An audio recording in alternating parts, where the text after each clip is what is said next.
I just had a message that we are live on YouTube. Yeah, I see that. It's in that, yeah. It may be an idea to go again from the beginning, Yes, Chairman. I take that advice. Thank you very much, John. Just make sure that Peter Mannings is back with us now and off the telephone. Are you with us, Peter? Yes, go for it. You're live. All right. So, one second. We commenced this meeting on time at 7 o'clock this evening, but it would appear that we had a connection problem with YouTube.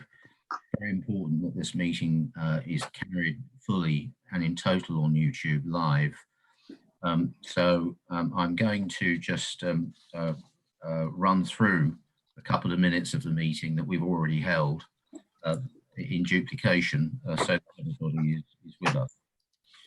So this is the meeting of the East Herts District Council Development Management Committee held on the 25th of June 2020. The meeting, as is now obvious to all of you on YouTube, is being held virtually. This is being done pursuant to some recent legislation which has been introduced because of the coronavirus crisis and the lockdown. I'm just going to read a few words that set the scene of that legislation so that everybody is fully aware. The local authorities and police and crime panels, CORONUS, Flexibility of Local Authority and Police and Crime Panel Meetings, England and Wales, Regulations 2020, came into force on Saturday, the 4th of April 2020, to enable councils to hold remote committee meetings during the COVID-19 pandemic period. This is to ensure that local authorities can conduct business during this current public health emergency. This meeting of the East Herts Development Management Committee is being held remotely under these regulations via the Zoom application and is being recorded and streamed live on YouTube. Turning now to the agenda, item 1 on the agenda is apologies. As far as I'm aware, we have only one apology, and that is that Councillor Tim Page is unable to be with us, and he is substituted this evening by Councillor Rishi Fernando. Thank you very much, Rishi, for being with us. The next step in the procedure is to make sure that the viewing public is clear as to the role of all the faces that you can see on the screen. Essentially, there are two categories of people that you can see on the screen. There are members of the Development Management Committee itself. Those members will be the members that vote and make the decision on this evening's application. And then there are other faces on the screen who are officers of East Herts District Council who do not vote, but are here to advise members on the application this evening. There is a third person on the screen now, who is Councillor Jan Goodeve. Jan Goodeve is the executive portfolio holder for the portfolio that includes planning, but she is not a member of the committee and does not vote. So just pausing there and taking the names as they appear on the agenda paper, I'm just going to ask the members of the committee to show a hand to introduce themselves to the viewing public. So I'm going to start with David Andrews. Thank you, David. Terence Beckett. Thank you very much. Ruth Buckmaster. Thank you, Ruth. Ben Crystal. Thank you. Andrew Huggins. Thank you, Andrew. Jeff Jones. Thank you, Jeff. Ian Kemp. Thank you very much, Ian. Rishi Fernando. I think video webcam issues, but I am here. That's fine. We understand that, Rishi. Thank you very much. So for the benefit of the viewing public, Rishi does not have a video connection, but he is fully engaged with this meeting and has just acknowledged his presence. Peter Ruffles. Thank you, Peter. Tony Stowe. Tony is the vice chairman of the committee. And finally, I'm Bob Deering and I'm the chairman of the committee. I beg your pardon, Carolyn Redfern. I just skipped over your name there on the list. Good for you for waving. So this is Carolyn Redfern, who's just as important a member of the committee as everybody else. I'm sorry, Carolyn. Thank you very much. Then if we can move into the officers who are supporting this meeting but do not have a vote. And if they will bear with me, I'm going to take you in a slightly random order, which is just the sequence in which your photos happen to appear on my screen. So if we start with Peter Mannings, who's a Democratic Services Officer, thank you. And we have David Snell, who's a Planning Officer, thank you.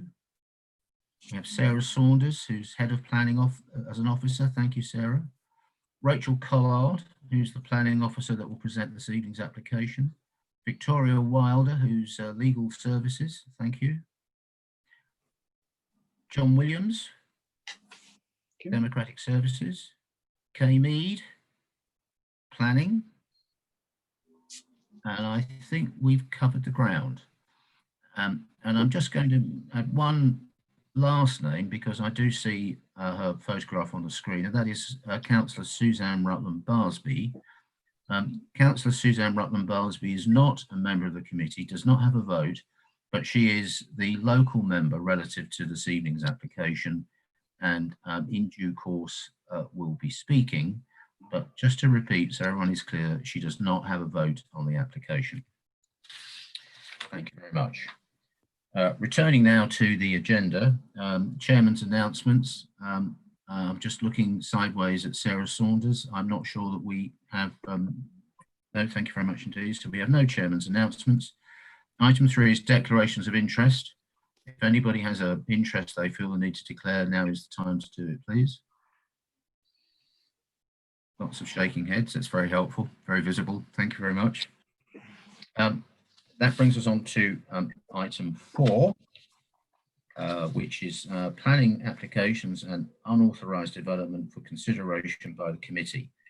We have one application in front of us this evening, and that commences at page 11 of the pack.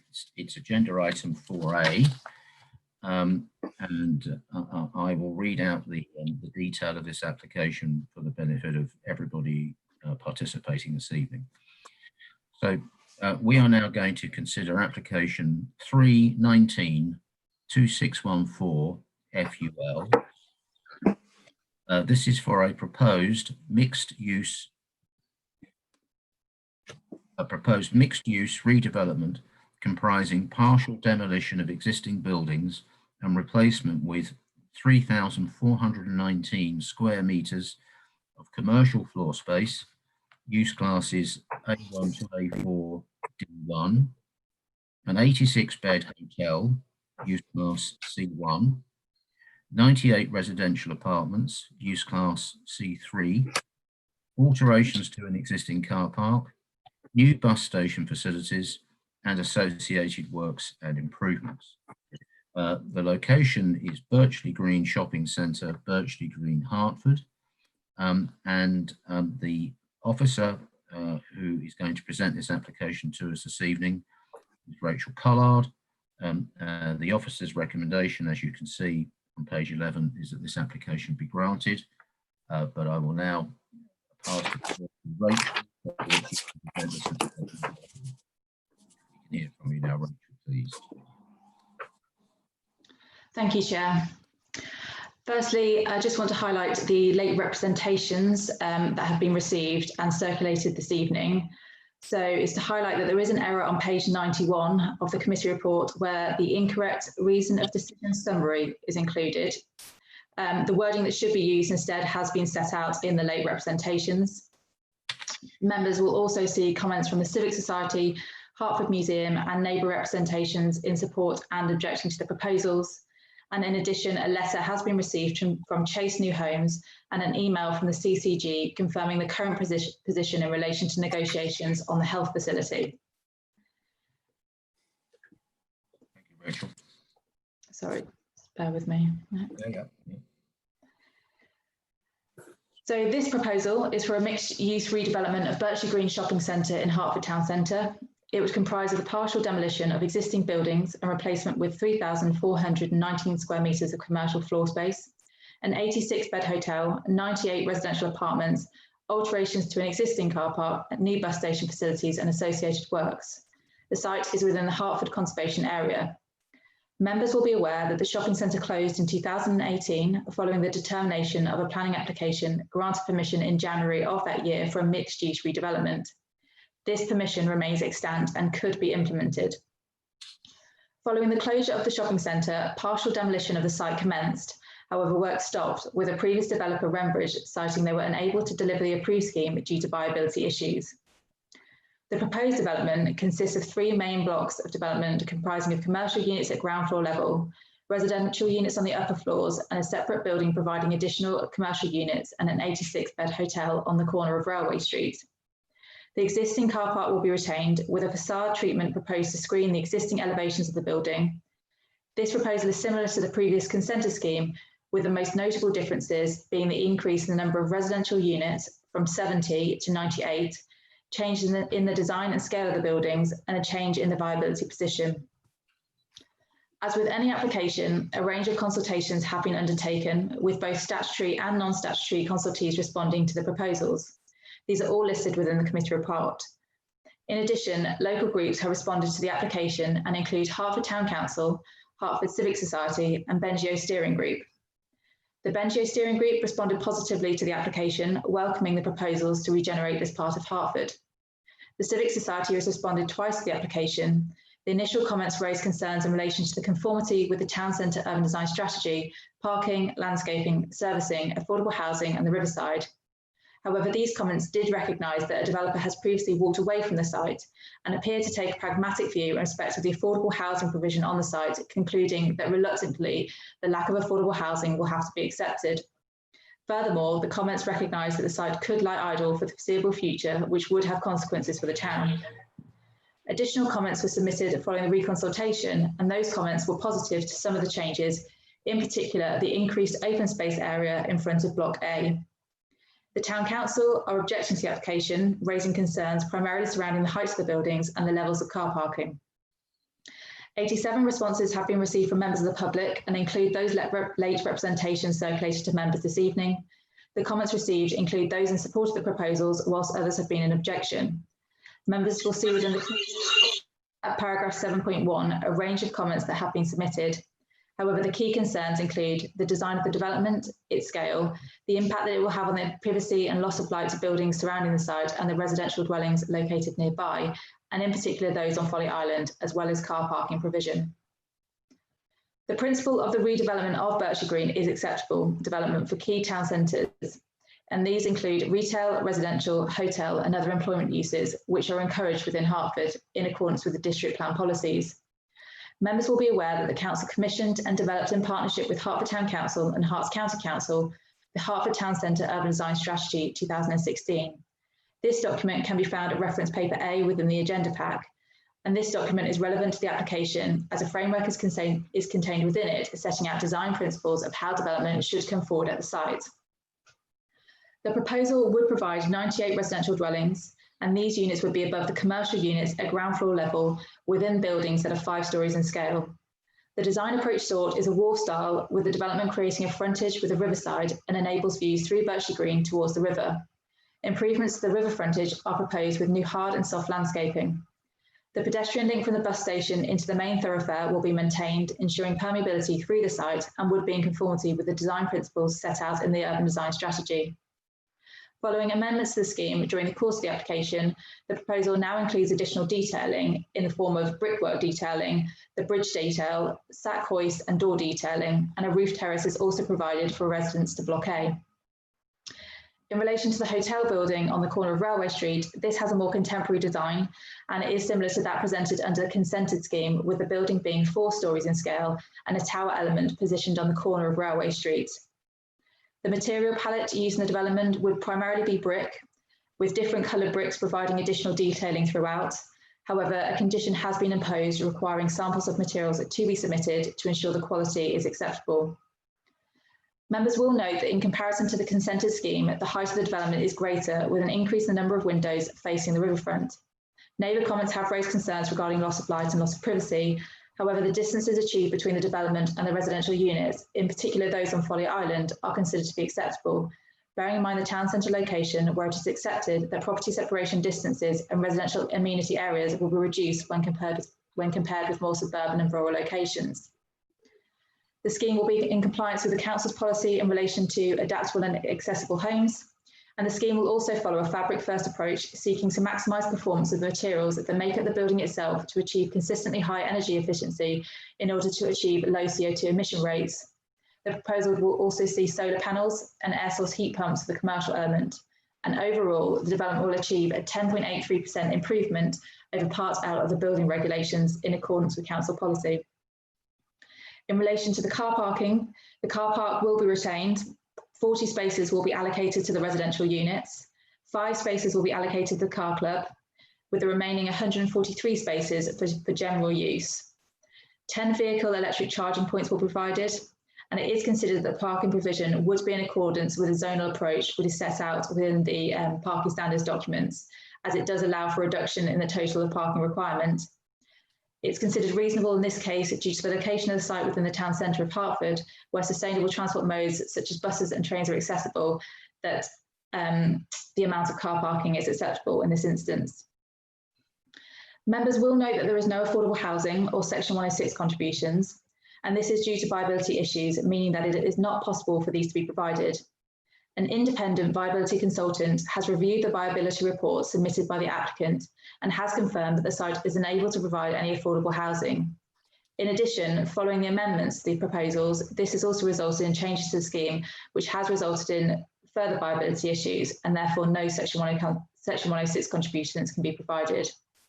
However, a legal agreement is currently being prepared with a number of planning obligations, which include the provision of 5 car club spaces within the Birchley Green car park, permitted rights of way along the riverfront and Birchley Green, maintenance and management details for the commercial and residential parts of the site, suitable marketing of the wheelchair compliant units, a clause for the NHS, and since the completion of the report, the developer has agreed to the provision of a review mechanism within the legal agreement, which would allow for a review of the viability at a later stage.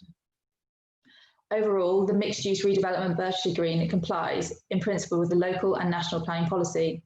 The scheme largely complies with the principles of the Hertford Urban Design Strategy, and this scheme offers the potential for the creation of modern, flexible commercial accommodation that the town lacks, the provision of a health facility, although this is still subject to negotiations, a new hotel attracting visitors to the town, new residential accommodation to meet housing need, and enliven the area enhancement to the amenity of the riverside area.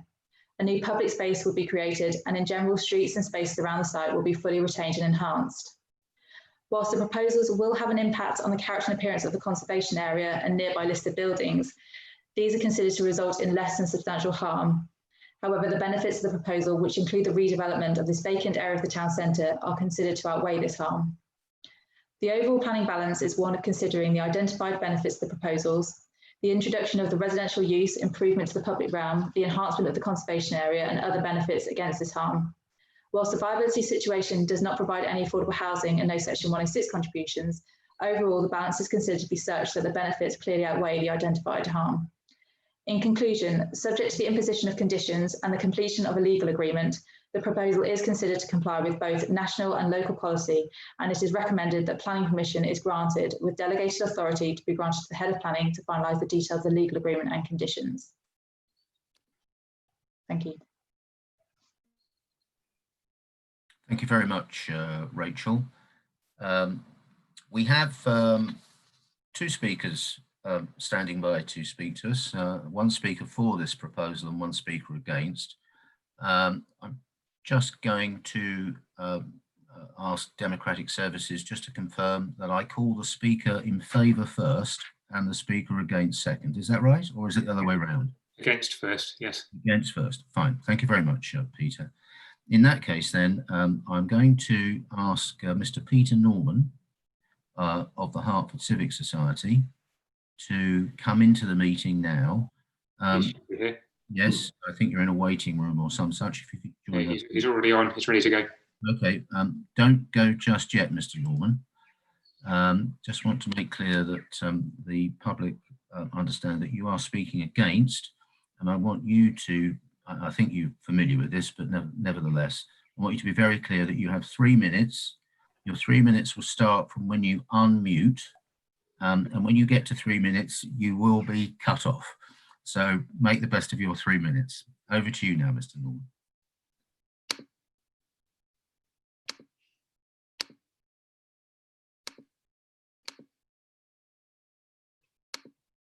He needs to unmute. I'm trying to do it. There we go. Okay. Good evening, councillors. The main point I want to make is to ask you not to accept the officer's recommendation until any scope for further negotiation about the issue of financial contributions has been fully explored. This scheme is not ideal, but nobody wants to risk more years of dereliction. So during the consultation period, we suggested changes but did not object, even though the lack of affordable housing was a major concern. Only when the officer's report to this meeting was published did it become clear that the applicants are not willing to make any financial contributions under Section 106 either. Such contributions are essential to help fund vital public services like education and healthcare, so the lack of them is not only disappointing, but contrary to policy. Your district planning panel spent years drawing up a plan which would deliver not only new homes and other development, but also the infrastructure to go with them. I quote policy DEL1.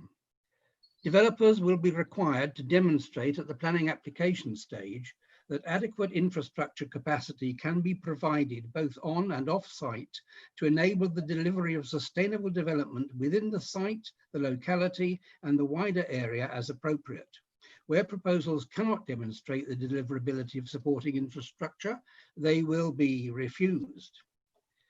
We realise that even if permission is granted, there is a risk of this scheme not proceeding. And of course, we accept that would be a bad outcome for the future prosperity of the town. But though the development may be more likely to happen if no contributions are levied, that would not make it a good development or a desirable development. And importantly, accepting this proposal despite its failure to include any affordable housing and failure to make any financial contributions at all could set an unwelcome and dangerous precedent for future large schemes.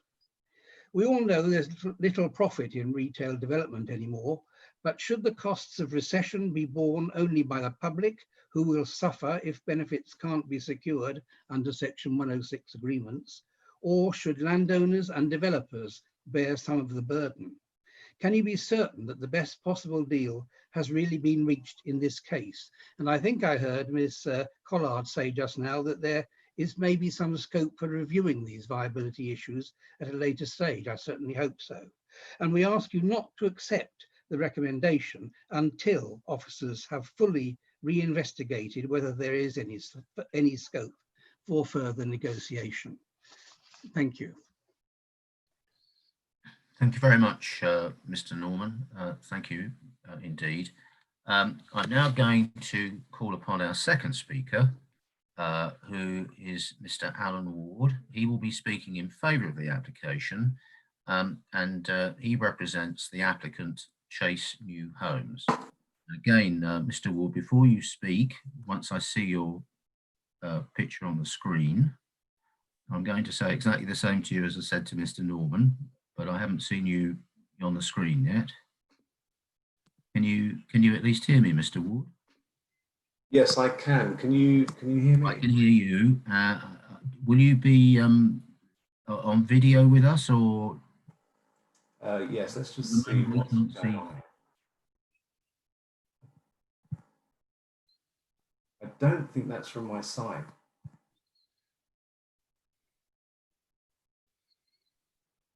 I don't know that it's crucial. It would be better if you are able to be with us on video.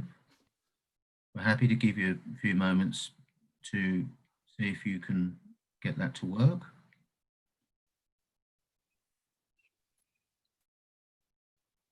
As you say, Claire, it's not critical, but we'll see if it takes a few minutes. I'm looking at Peter Mannings. Peter, is there a hosting issue here at all?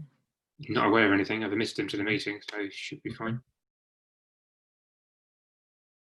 say everybody from my side, there shouldn't be an issue. But should I start without the video? Well, I think we're all content to hear you and not see you.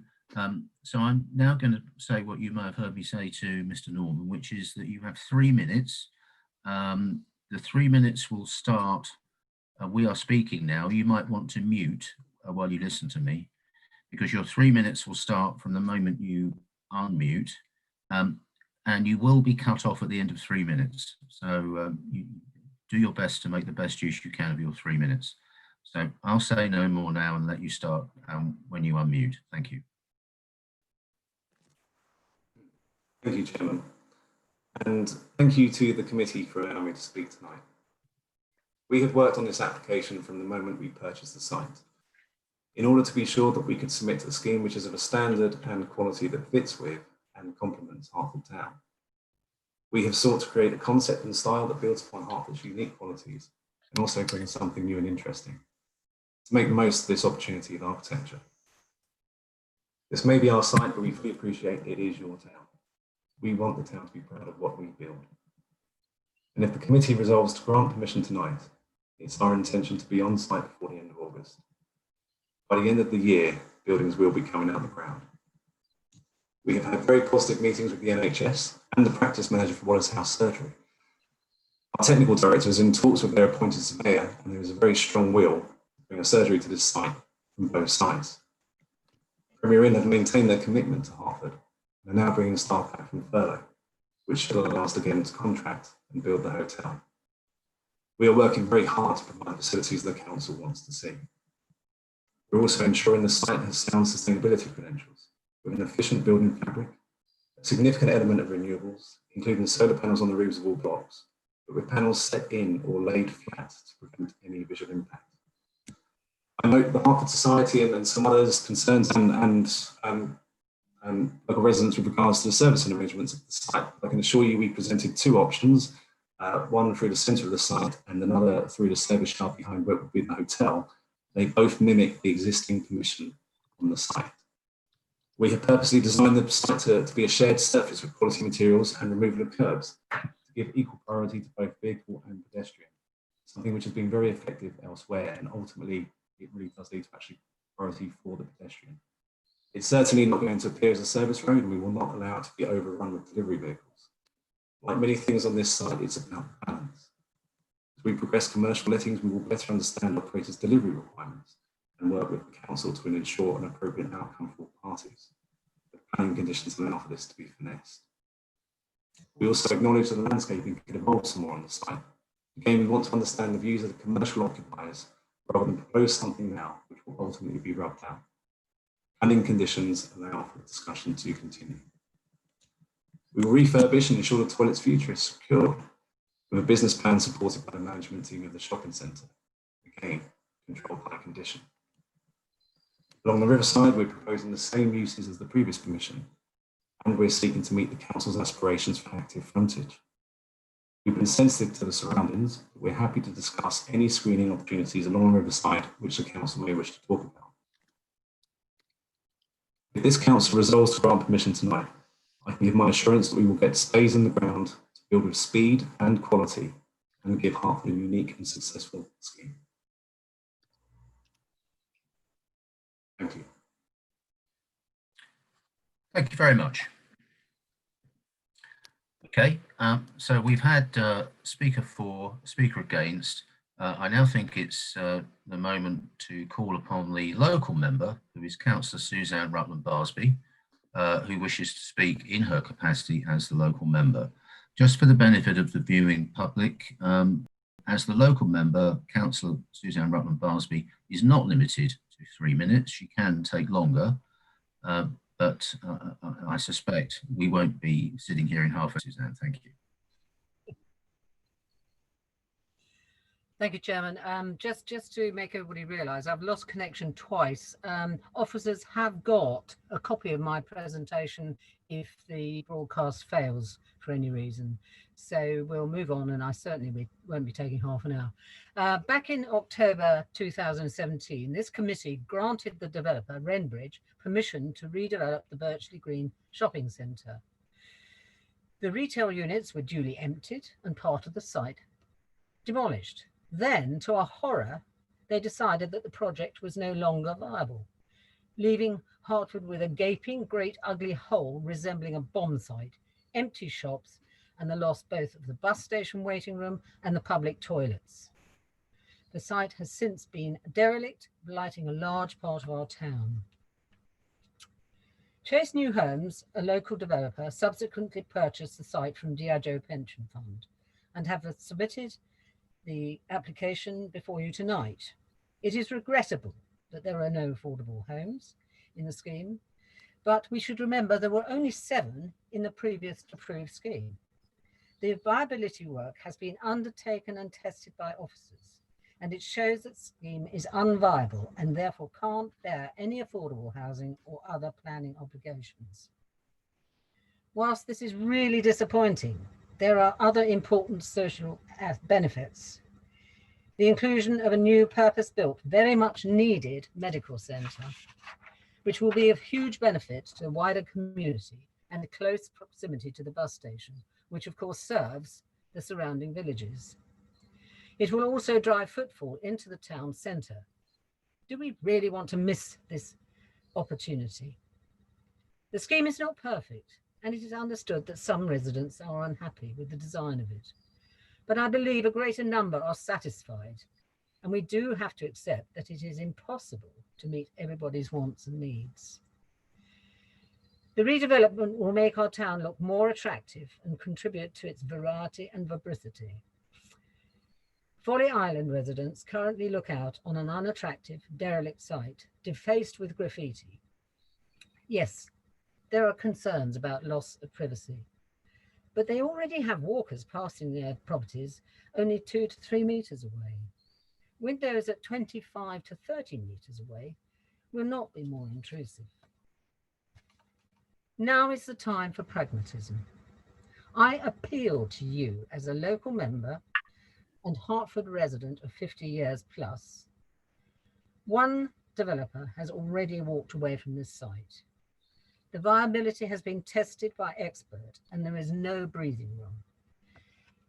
There is a real danger that if the scheme before you tonight is not approved, then the site will continue to be left derelict, resembling the bomb sites of World War II, which remained as weed-ridden moonscapes for many years throughout my childhood.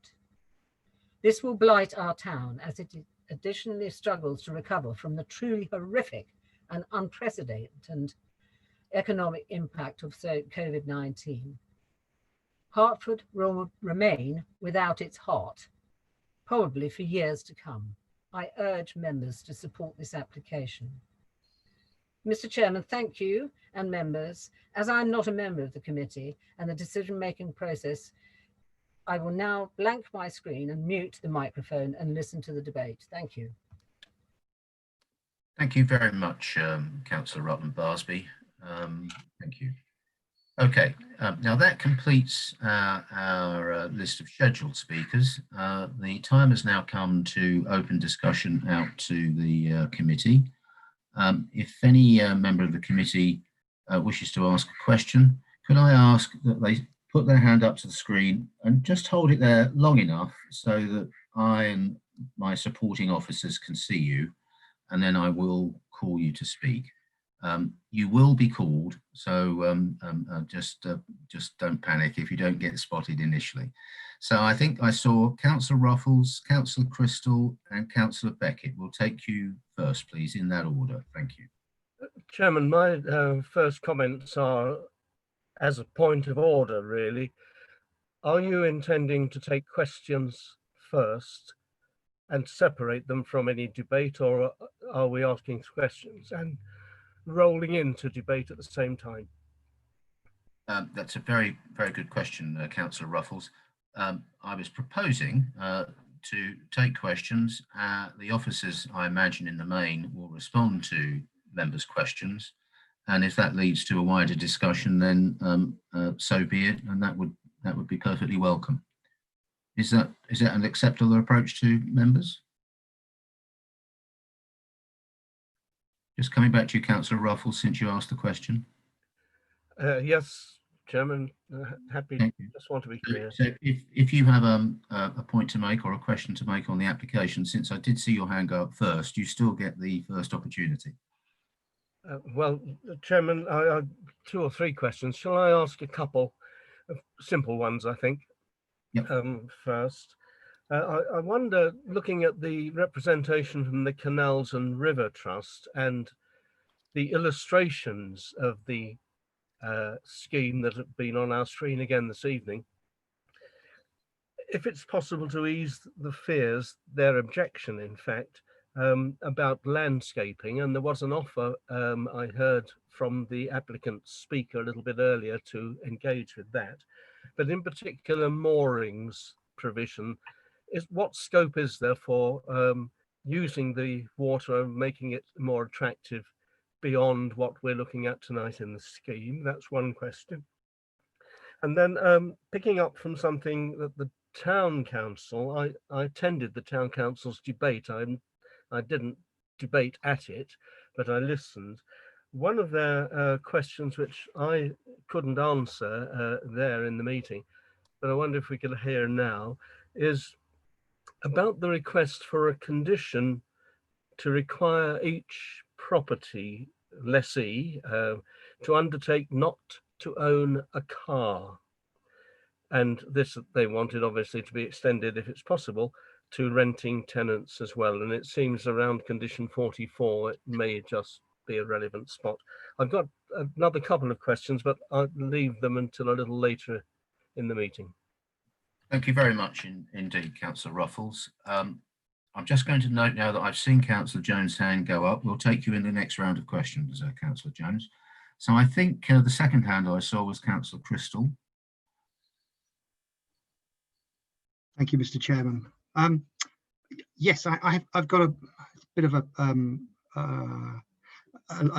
long introduction kind of question, but it's really to do with the Hertford City Town Centre Urban Design Strategy, and that really, I'm sure, as we all know, had this the idea that we create a focal point, a sort of a usable public space, attractive, well-designed hard and soft landscaping that is a draw to the public by the riverside. I'm concerned, I suppose, that about the land that's being taken up by the particularly Block A, pushing forwards, but also by the vehicle access along the riverfront. Now, I understand that was approved previously, but it's still a concern, given that, you know, that HUD's really was very clear about the way in which it suggested the riverfront should be used, and it was one of the primary responses from the members of the public was that they wanted to see the riverfront as a focal point. Now I get that there are cafes and bars on the front, and that the officers are proposing some conditions to limit the hours that vehicles can move along the riverside, the frontage. I think that's really important and helpful. That's great. But I think the need to keep over half of the area of that river frontage clear for vehicles, it seems to be in contrast to the requirements of the design strategy, which was really talking about a usable public space that would draw people to the riverside. So I'm very concerned that, and I'm kind of concerned that the design and the landscape strategy is not being presented. It's a condition. I can understand there are reasons, but given that this design and landscape strategy for the river frontage is so important and so key to achieving those particular requirements of drawing people to the riverfront. I wondered whether it might be, I mean, I know officers have delegated powers to decide on this, but I wondered whether in this circumstance of this very unusual development and the key sensitivity on the riverfront, whether there might be scope for officers to allow the design and landscape plan to be seen by members before it is given final approval. That's my question. Thank you, Chair. Thank you very much, Councillor Crystal. Now, Councillor Beckett, I saw your hand go up third, but the second of those questions was really quite long. So if it's okay with you, I'll just ask officers to respond, and then you'll be the first in the next wave and Councillor Jones will be second. So where's Rachel on my screen? Rachel, if you would like to respond to the points made by Councillors Ruffles and Crystal, please. Okay, thank you. I may just have to get you to ask the question to do with the Canals and Rivers Trust, because I wasn't too sure what you were asking. I just picked up something about moorings, but if I can just focus on the Town Council element of your question. So that was to condition potentially for anyone that is living in the apartments to not own a car. I don't think we'd be able to condition that in any way, shape or form. It just wouldn't be something that would be reasonable or meet the SIL tests in terms of the condition. And then if I can just ask you, what was your question in relation to the Canals and Rivers Trust comments? Well, it's very much in sympathy with the question that followed mine from Councillor Crystal, of course, which is treatment of the riverfront, but in particular moorings. I believe the representation from the Canals and River Trust referred to the absence of moorings. Now, obviously, they're only indicative, but in those illustrations that we've been seeing and the public have been seeing, there are in fact longboats moored along there. What is the prospect of moorings as part of the general view of things that Councillor Crystal has highlighted? Thank you. So there is going to be a mooring, and that would be there's one mooring as existing at the moment that would be retained, and that's for the sort of the boat that runs from Ware to Hertford, I believe. There isn't going to be, the applicant isn't proposing any additional moorings over that. One of the main reasons is you've obviously got the land level change on this side of the river is significantly higher than on the opposite side. So I appreciate that perhaps some of the some boats have been shown on some CGI images, but you know, that isn't perhaps what is necessarily going to happen on the side. So I don't think it's possible. But certainly one mooring for the existing riverboat would be provided for. And you have to also bear in mind that there are no moorings currently on that side other than for the canal boat going from Ware to Hertford.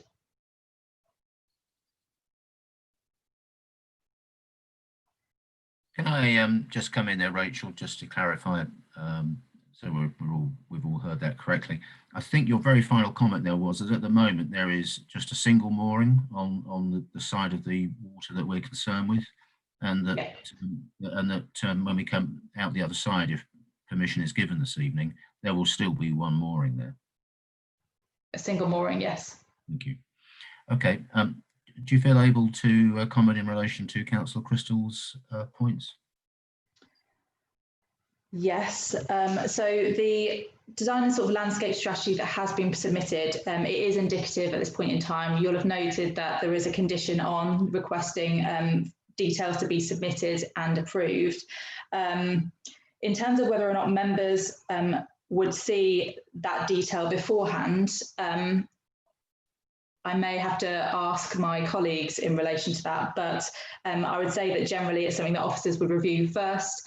It may be something that we can show you, you know, when we have the details in, but I don't think I can really comment on that particularly. Okay, Rachel, shall I invite Sarah to comment if you wish, Sarah? Or I saw David Snell's hand go up. Cover this point, thank you. David. You're muted, David. You're still muted. Yes, open now. I think the position is that as things stand, Chairman, legal services will correct me if I'm wrong, but the Constitution would take precedence. So as the Constitution stands, conditions, discharges are delegated to the head of planning and building control. That doesn't mean to say that we can't consult members on them. Yeah. Okay, David, thank you very much. Just letting Councillor Andrews know that I've spotted you, Councillor Andrews, but we're going to take Jeff Jones first and then Councillor Andrews second in this next round of questions. Thanks, Chairman. Yeah, I was going to say something about that Riverside bit with Councillor Crystal. Yeah, that should definitely be. It's such a key part of the development that I do think when the more detail comes on the riverfront, it should come back to certainly the local member, absolute minimum. If not, it should come back to committee. But no, my questions were just some questions on the car park. Could I get an update on how the parking provision is to be allocated? Specifically, if it does come forward, the NHS provision and resident season tickets and reserved spaces for hotel guests. What the strategy for that is, if there is one. Electric car charging points, that's pretty poor. 10, I think there's 10 charging points.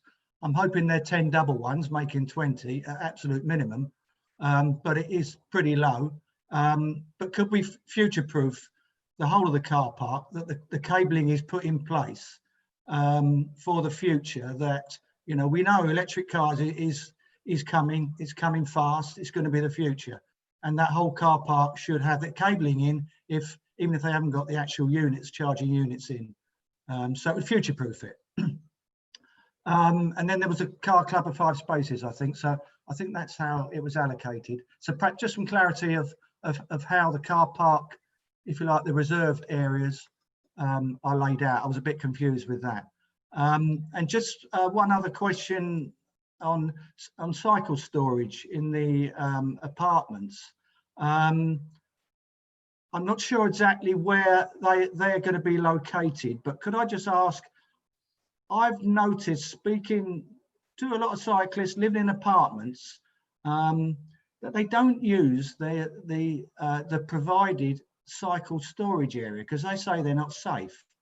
And so they end up parking them in corridors, parking them on their balconies, parking them in in their halls, etc.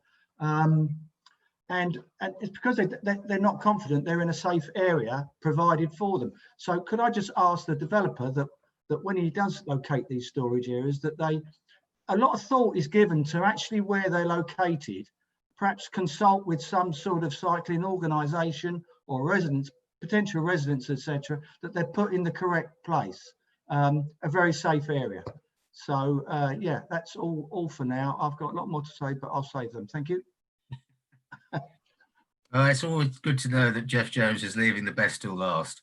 Now, I'm just going to acknowledge Councillor Beckett. I've slipped you off my rota, but we're going to take Councillor Andrews, and then I promise we'll come back to you, Councillor Beckett. Thank you, Chairman. If I may, a word or two about moorings and the potential challenges that uses. Firstly, when it comes to the riverboat service that comes up the river from Ware and other places, they don't require a mooring. They require a stop. They require somewhere to come alongside for 20 minutes, half an hour, to discharge passengers and take on fresh passengers. That's not a mooring.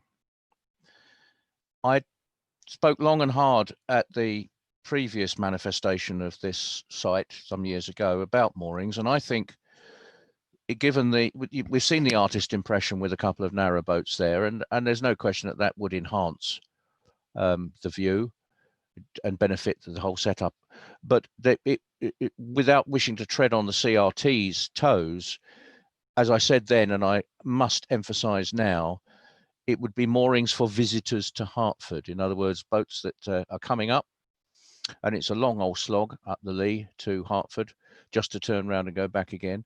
It would be awfully nice if there were 4, 5 or even 6 places there where narrowboaters having arrived could moor overnight or possibly for 2 nights and sample the delights of our county town and then wend their merry way back down the glorious river whence they came.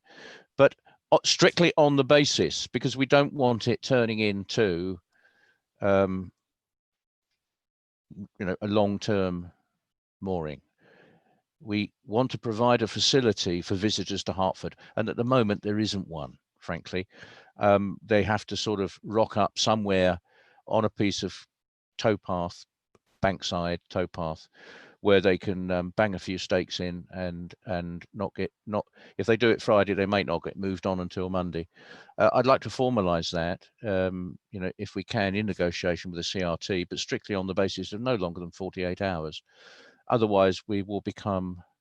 Put it this way: there are new age boaters, perhaps I should say, and we wouldn't necessarily. Hertford wouldn't necessarily benefit from that. So a stop for the riverboat that comes up from Ware, yeah, absolutely vital. They've used that for a number of years to great effect, and that's a good service. I support it. And then possibly negotiation with the CRT to see if it's possible to put a small jetty in there and a facility for a few narrowboats. Thank you. Yeah, very helpful comments, Councillor Andrews. Thank you very much indeed. Before Rachel responds, at last, Councillor Beckett. I bet you're expecting somebody a little older, but thank you very much, Mr. Chairman. Actually, it's quite good that I went after Jeff in the end anyway. Obviously, given my professional background, I welcome the 10% improvement over Part L on the development. And also in response to the speaker against, and goodness forbid that I would ever defend a developer in this situation, certainly around contributions, etc. But of course, we do have to remember that it won't probably set a precedent because not every development will be hosting a bus station on behalf of the county at the developer's expense on their land, and that's a massive amenity that the town just doesn't want to lose or relocate. So I think we can take that in the method that it's delivered. I do have a little bit of a comment of my own around public cycle storage. I think anybody, unless you've been in a mine in the last 3 months, will have noticed that there's been a step change in the way people are moving around. And I think there's a really good argument for us to see probably 20 at least cycle storage places publicly. On the private ones, in relation to Councillor Jones' comments, had the development gone down the route of a BREEAM certificate assessment, they undoubtedly would have looked at cycle storage and a little bit harder. BREEAM requires it to be in a visible site with secure cycle storage and lighting. So I would urge the developer to look at the BREEAM's requirements around that, even though they're not going for certification. It would certainly cover a lot of those issues. And then my final point, which actually is from We Are Hertford, around the number of ladies' toilets being provided. And I guess I know the answer to that. They're asking for more because generally there's twice as many ladies' toilets. That this is for the bus station waiting room. But of course, I'm assuming that the developer's not increasing that space of waiting room, so they don't have the space to increase it, I'm assuming. But my biggest point really is around the cycle storage. Thank you, Chair. Thank you very much, Councillor Beckett. Okay, Rachel, if you're able to respond, please. Yeah, so first of all, in relation to the car parking allocations, so I sort of draw your attention to 8.74 of the report, and that sets out that the total number of parking spaces within the car park remains at 188, which is what exists at the moment. 40 of those spaces would be allocated to the residential units.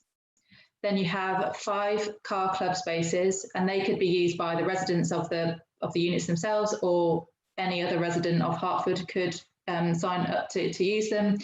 And then the remainder would be, the leftover would be 143 pay and display spaces that would be provided for general use. Now, those 143 spaces would be for anyone that wants to park. That would include the hotel. And members should probably be reminded that on the previous application, that the consented scheme, the hotel had no designated car parking spaces. It was solely the general use parking spaces were what they were advised to be using. There is also in the report a section that suggests that 15 spaces could be allocated to the NHS if appropriate. But I think at this point in time, it's not clear whether or not, whilst the negotiations are looking positive, it's not too clear what is going to happen in that respect. Therefore, it could be that if those 15 spaces were deemed appropriate to be allocated for the NHS, that would bring down the number of publicly accessible spaces to 128.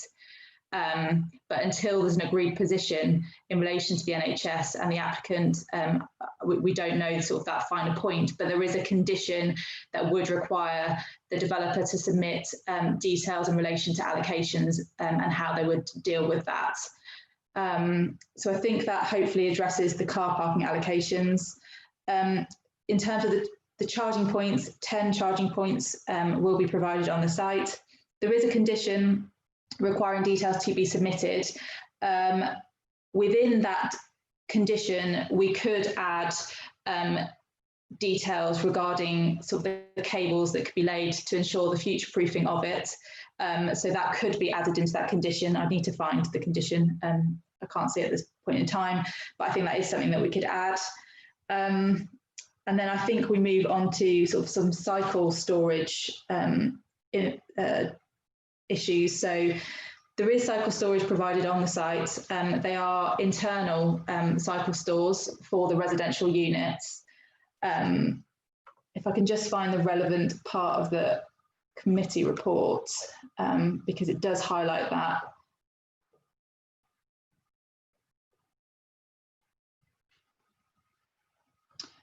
So there's approximately 112 secure cycle parking spaces that are proposed in 5 locations across the development at ground floor level, and they are shown on the ground floor master plan layout. And then there are some additional cycle spaces that would be available for members of the public, and that was requested. So when the application was submitted, the applicant, as set out in paragraph 8.81 of the report, does state that 78 spaces could be provided with the racks around the site in overlook positions. There would also be some included in the service yard, so that could be used for people that perhaps are working in the units. There were, however, some concerns that some of them may not work because they could obstruct servicing arrangements, and that is something that we could look at and perhaps relocate some of those public spaces. And I think that answers those questions. And then if I can just pick up Councillor Beckett's point on the toilets. The toilets are going to be separate from the waiting room. So waiting room facility is separate. The toilets will be located in the same location that they are already in. I've just asked Rachel, maybe I switched off, but I'm not sure you've quite responded to David Andrews' comments. In effect, he's made 2 comments, it seems to me. One is that the riverboat situation currently does not amount to a mooring. And secondly, he's expressing a view that he would like to see the provision of maybe a couple of moorings, but in some way limited so that people can't take up residence living in a boat on the side of the development. Yeah, so the stop that Councillor Andrews has said in relation to the riverboat service, that would be retained. As I've said, the developer is not proposing any moorings. This would be on, I believe, their land, but they would obviously have to have in consultation with the Canals and Rivers Trust in order to do that. Whether or not we could, speak to the developer to see if something would be possible, we can try that, but I'm not too sure how successful that would be. Thank you, Rachel. I've seen David Snell's hand. I think we'll take David Andrews. I'm going to take David Snell first because I suspect you're going to comment on that last remark from Rachel, and then Councillor Andrews can come in. You're muted, David. Still muted. That's it. Yes, there are actually temporary visitor moorings near the site on the opposite side of the river in front of the existing allotments. I think the difficulty here is one of control. Members, if they walk down the towpath with any regularity, will note that those temporary spaces are very often taken up by boats that I would suggest are probably more than temporary or for the permitted period. So I think yes, we can look into the provision with the applicant, but it would need to be policed probably by the Canals and River Trust. And I know they're suggesting moorings, but they certainly would need to be policed better than they are now in terms of the type of proposal that Councillor Andrews was suggesting in terms of a 48-hour visitor stop. So I think there's a lot of private interest or non-council interest variables there that would need to be resolved. Thank you. Now, I know that Councillor Buckmaster wants to speak, but since I think we're on point, I'll let Councillor Andrews come back. Yeah, thank you, Chairman. Just the 2 points are well made. Firstly, around the river bus, it's a matter of pedantics, but if you describe it as a mooring, it becomes a mooring, and we don't want something moored there. It is a stop. It's got to be kept free so that the river buses coming up have got somewhere to unload and load and take on passengers. So it must not be a mooring. It's a stop, and it should be allocated and marked as such so that people stay clear of it. When it comes to moorings for visitors to Hertford, yes, people do tend to park on the other side down by the allotments. I'm well aware of that, and they do tend to become more permanent.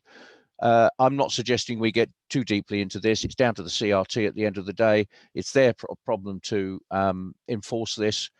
But what I am saying, as moorings was mentioned, if we do, and I think this is a perfect site for 3 or 4 boats to moor on an overnight basis, having schlepped all the way up the River Lee, that's a good point to. They have to go into the winding hole just through the bridge, and then turn and come back out. That's a wonderful place to moor up overnight or for 2 nights. That really is something for the developer, ourselves, perhaps even Hertford Town Council and the CRT to bottom out. But what I am saying is, if we have any opportunity, it must be for an absolute limit of 24 or 48 hours. Thank you very much, Councillor Andrews. I'm sure, Rachel, you've taken that on board, and I think what Councillor Andrews is saying is that this is a conversation that it would be nice to have. Now, I've seen Sarah's hand go up, but before I come to you, Sarah, poor old Councillor Beckett is getting the rough end of the deal tonight. I'm not sure, Rachel, you responded to his questions about public. So, if you think you have, then by all means say so. So about the what? The public? Public cycle parking, yeah. I believe I did. There would be public available parking spaces dotted around the site. The developer considers that they could provide 78 spaces within racks positioned around the site that would be overlooked cycle spaces. However, within the report, I have raised some concerns over some of those locations just because they do look to obstruct potential servicing arrangements, but that is something that has been addressed through a condition requiring further details of the spaces to be provided. Okay, thank you very much. Ruth, I'm going to come to you, but I think Sarah's probably looking to make a comment that's on point to the discussion right now, so I'm going to take Sarah first. Thank you, Chairman. It's just actually to follow on from the really important and valid points raised about cycle storage and provision, and just obviously to remind, particularly in relation to paragraph 8, 6, 7 in the report, about obviously this being a sustainable location to encourage all modes of sustainable journeys, and obviously this is a key location for walking as well as cycling as well. So just wanted to add that to obviously the rightful points that have come up in relation to cycle provision. Very much. Councillor Buckmaster. And I've spotted you, Councillor Kemp. You'll come in next. Thank you. Thank you, Chairman. I just wanted to continue questioning about the car park. I totally agree with Councillor Jones and the fact that we ought to be future-proofing the car park for electric cars. And I was pleased that a car club had been thought of. But one of the things I'm concerned about is the height of the car park. They talk about refurbishing the car park, but obviously they're not rebuilding it. And at the present time, the height of the car park is 1.95 metres. Well, most people carriers and SUVs need a clearance of 2 metres. I just wondered whether the developers, I don't know whether it's light fittings or what has made that height limit of 1.95. Is there any chance it can be increased to 2 metres? Otherwise, you are restricting certain car users from using the car park. Thank you. Thank you very much. Councillor Kemp. Thank you. Firstly, I wanted to commend Rachel on the very thorough report and the very thorough presentation that she made at the beginning, which has answered many of the questions I think that many of us would have otherwise had and saved a lot of time.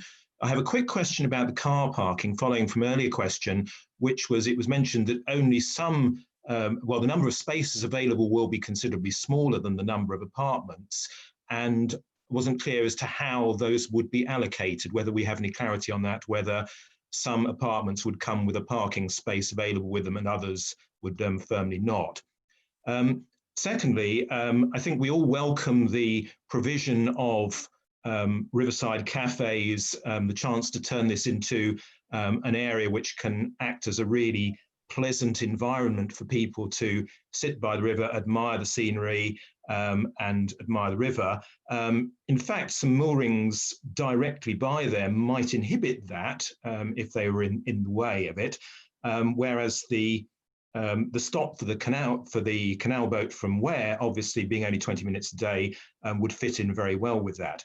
But given that it is going to be a public area, I wanted to be absolutely clear about what is being done to avoid disturbance by delivery vehicles and the condition that is being imposed, whether there is any possibility of completely avoiding delivery vehicles coming along the riverbank at all, and what the exact plans are in that respect. Thank you. Thank you very much. I'm looking for another hand in case there is one. There doesn't have to be one, but take these in threes. Councillor Crystal. Thank you, Mr. Chair. I just wanted to echo Councillor Andrews' comments about the riverboats, narrowboats mooring by the Birchley Green development. It's about creating a sort of sense of place, and I think those would really help attract people in and act as a focal point. And I also wanted to ask the officers as a minor point whether it might be possible to offer a commercial mooring on the same 24-hour basis, or whether that might be possible to discuss it. If you look down the river at King's Cross, for example, there are a variety of bookshops, floating bakeries, and I think the floating bakery comes up to Hertford, and that would be another draw to the riverside. And so those kind of things I think are really important. It would be possible to have canal boats along there without blocking river for other people. I wanted to just make a very quick question about cycling. Can they include power points in the cycle storage? Because obviously a lot of people are moving to electric bikes, and so we need to be able to charge them somewhere. Lastly, airflow. I presume no one has modelled airflow through the central a walkway, because we have to keep the ground clear for vehicles, it presumably means we can't put trees in which would help break up the flow if there was a wind tunnel effect. So if there is a wind tunnel effect, how do we handle that if we can't put trees in? And they're my questions for now. Thank you. Well, there you go, Rachel. That last one, you have to put your crystal ball hat on. But anyway, let's see what you've got to say. Thank you. So going back to Councillor Buckmaster's comments regarding the car park, the future-proofing element, obviously we've already discussed that, and that will be taken on board, and it could be included in the electric charging point condition. In terms of the height of the car park, so yeah, it's noted that it's, I think, 1.95 metres is the height restriction. I did seek some clarity on that point with the developer prior to this meeting, in terms of, I think that just generally it has a low ceiling height within the car park, but I don't think it would be possible for them to alter the head heights or the heights of the stories to accommodate sort of any greater area. But they believe that larger vehicles can fit in, but they would just need to be careful when using the car park. In terms of Councillor Kemp's comment in relation to the car parking and the 40 spaces and how they would be allocated. So the idea is that because one of the units would be for a wheelchair accessible unit, that unit would be marketed and it would have a parking space allocated to it. In terms of the other spaces, we don't have the details on how they would be allocated to particular units, but there is a condition requiring details of that to be submitted. So there's a parking strategy surrounding that. Of course, some of the units wouldn't have any parking, but when those properties are marketed and sold, they will be made aware of the fact that they're not going to be provided with a parking space, and that they need to make use of the sustainable travel facilities that are immediately below them at the bus station and the adjacent train stations, as well as the properties having suitable cycle facilities in order for them to store their bikes.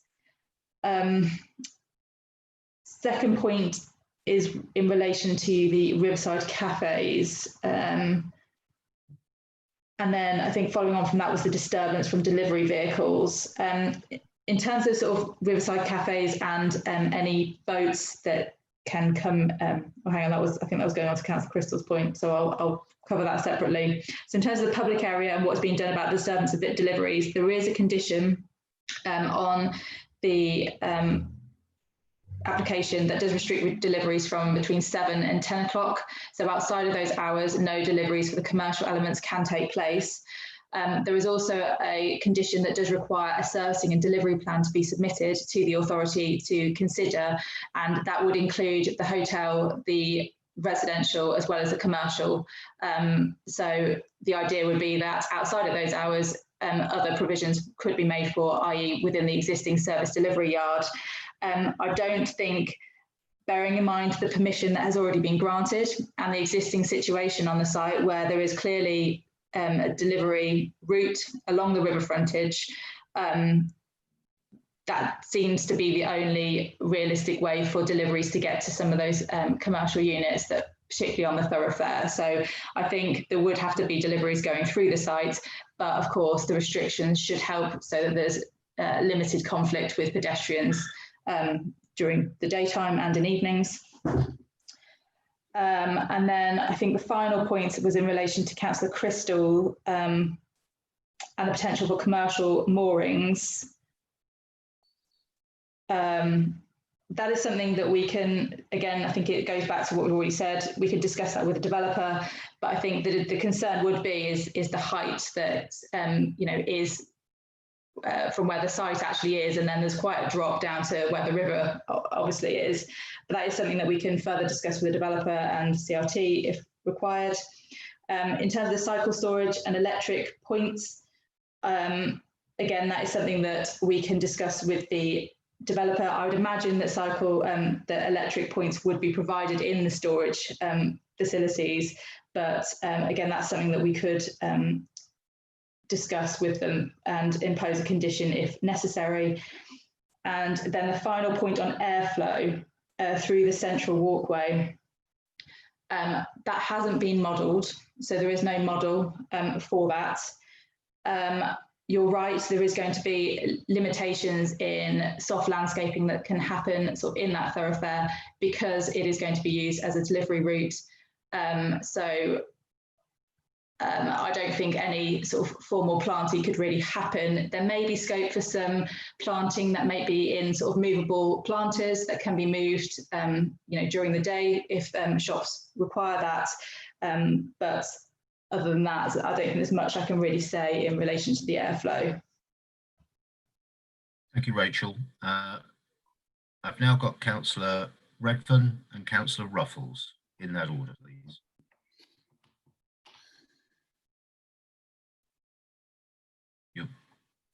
You're muted, Councillor Redfern. Got it. That's Yeah, it. this is just a quick one. We have been, there is a condition going to be imposed for commercial deliveries. I'm just wondering about during the day, will private deliveries to the inhabitants of the flats come along the frontage there? Will they be allowed to come in? You know, vans and even sort of small bikes or something. Well, bikes would be fine, but I'm just wondering about private deliveries to the inhabitants of the flats. I imagine you'll be able to clear that one up quite quickly. Thank you. Thank you. Councillor Ruffles. A similar one to the very last one from Councillor Redfern. I just wonder whether there should be a physical barrier. I greatly welcome the 7 till 10 condition to limit road vehicles along that particular part of the riverbank, but what are the prospects of having a physical barrier? Probably you'd need 2 as a requirement, as a condition. And my other question, Chairman, is to you.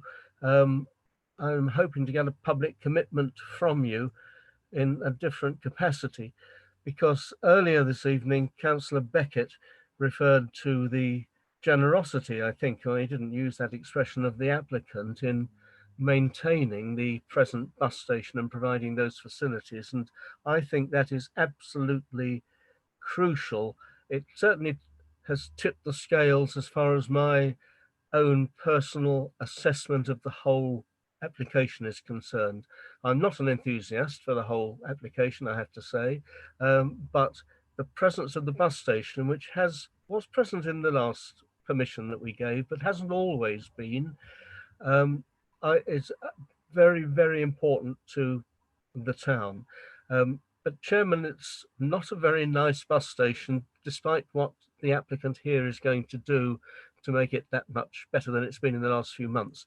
And I wonder whether, as a county councillor, you could commit to do your best to get county, together with bus operating companies, to invest in a more suitable bus station turnaround and a more attractive one. They're across the county making such provision. Welwyn Garden City particularly is now a good one. And I just wonder whether you could give me an honest nod that you would try as a county councillor to achieve a partnership, if it is necessary, with the owners here, or just a solo on its own. Well, if I caught you right there, Councillor Ruffles, you've asked for an honest nod. I might give you a dishonest nod. It's quite interesting. I think we'll just ask. We'll ask Rachel to comment on the points that have been raised in turn, and then I will come back and respond to your request to me. So, Rachel, if you could just comment in response to Councillors Redfern and Ruffles, please. Yeah. So, deliveries, and that would include refuse vehicles as well. So condition 15 requires the delivery and servicing management plan to be submitted in relation to the hotel, commercial units and the residential units. And the delivery plan shall include or must include the restrictions on the commercial delivery times between the hours of 7 a.m. and 10 a.m, as I have already said. And then condition 19, that was requested by the Highway Authority. That again sort of goes into a bit of detail regarding the servicing and delivery plan, but it does discuss details of parcel pick-up and drop-off, details of controlling access by delivery vans, circulation, enforcing a potential one-way circulation. So those details would need to be submitted to the authority, and then in conjunction with the Highway Authority, those details would be agreed. But because it's private land, that would then have to be enforced, or it would be enforced by the management company that the developer would employ. And that is a Section 106 obligation, whereby the maintenance and management strategy shall be submitted to us for both arms, and that will be the residential and the commercial elements. So hopefully that goes some way to address your concerns in relation to deliveries residential. And then Councillor Raffles' query in relation to a potential barrier. So obviously you're aware that there is no barriers proposed in the application at the moment. A condition could be added requiring a barrier. I'm not entirely sure where those barriers you would be expecting them to be, but I think the idea is that, you know, that frontage is as open as it possibly can be, to obviously make the most of the riverside frontage, with, you know, the cafes and restaurants along that frontage. There is obviously a barrier there at the moment, but that is something that could be discussed with the developer potentially. Thank you, Rachel. If I might just speak presumptuously on Councillor Ruffles' behalf. Barriers don't necessarily need to be massive and imposing. They could be a bollard or two. So maybe you might just want to keep that in mind. And if I can now respond to Councillor Ruffles, I'm very happy, Councillor Ruffles, to give you an honest nod that if the committee does approve this application this evening, with my county councillor hat on, I will very happily do my very best indeed to work with fellow county council members and officers to do the best we can to make the bus station as nice and as acceptable as it possibly can be. If I might just share with the committee, in relation to the previous application, which is what, back in 2017, I think, the vision impaired community contacted me and expressed concern about what was then unknown in relation to the bus station. It was one of those moments where the blindingly obvious becomes instantly blindingly obvious, if I might use either an apt or an inapt expression. If you're visually impaired, buses are very, very important. And the location of the bus station is very, very important. And the precise location of the bus stop is very, very important. And the precise location of the toilets and the signage is very, very important. I think we do well to keep those factors in mind when we evaluate the bus station proposal this evening. Thank you very much, Councillor Ruffles. Now, I think I've got one slightly delayed hand that's gone up, but I see you, Councillor Kemp. And I'm just before I take you, I've got one more from Councillor Crystal. I think we're probably coming towards the end of the debate, but I've got you two. I don't know whether Councillor Jones, you wanted to come back. You did say earlier you had some other points, but maybe they've been covered. Well, thank you, Chairman. I thought we were on questions to officers. I didn't realise we were in the debate. Well, fine. Okay. That's absolutely fine. Don't worry. I'll come back to you then. So I'll just take Councillor Kemp and Crystal. If you could, yeah, I'll come back when it's my turn. Thank you. Fine. Thank you. So, Councillor Kemp. Thank you. One question following on from the discussion just now about the importance of access to the bus station. We also have the NHS potential health provision there. And for that, access is also going to be extremely important. And concerns have been expressed about how people could be dropped off, for example, near to it.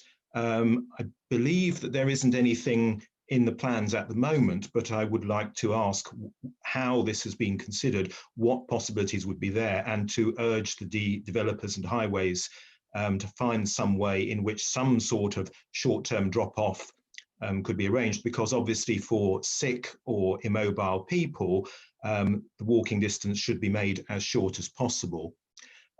Since we're coming towards the end of the debate, I thought I'd also like to round off by saying that I think, like any development of this size, that there will be pros and cons. I think there are many pros. Compared to what is there at the moment, even when it was operational, I think it's very good to see the space along the river being used. And it is certainly much more attractive than the derelict site that we have at the moment. I was, however, a little disappointed by the design of the buildings, and I was interested to see that the Canals and River Trust felt similarly, that they had concerns about what they called the faux warehouse appearance, and whether this was in keeping with the area and with Hertford's history. I share some of those concerns, but nevertheless, we have a development here.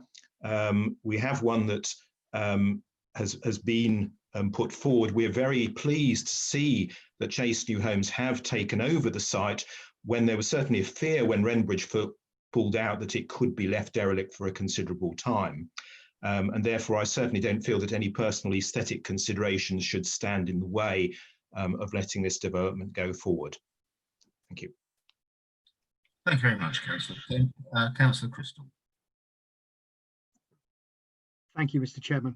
So following on from your comments about visually impaired people at the bus station, I think one of the things that strikes me at the moment, if you're standing at the bus station and you're looking at the buses, if you want to walk towards the river from the bus station, you have to end up, you go across the exit from the car park, which obviously is a little risky, but then there's no route through. And so I wanted to ask whether it might be possible, you may have already done this and I apologize if you have, but possible to institute some sort of delineated pathway that would guide people with texture or however else you would do it onto the river from the bus station without having to go through into the development again, because I think that's one of the weaknesses of the current design, the current buildings that we have.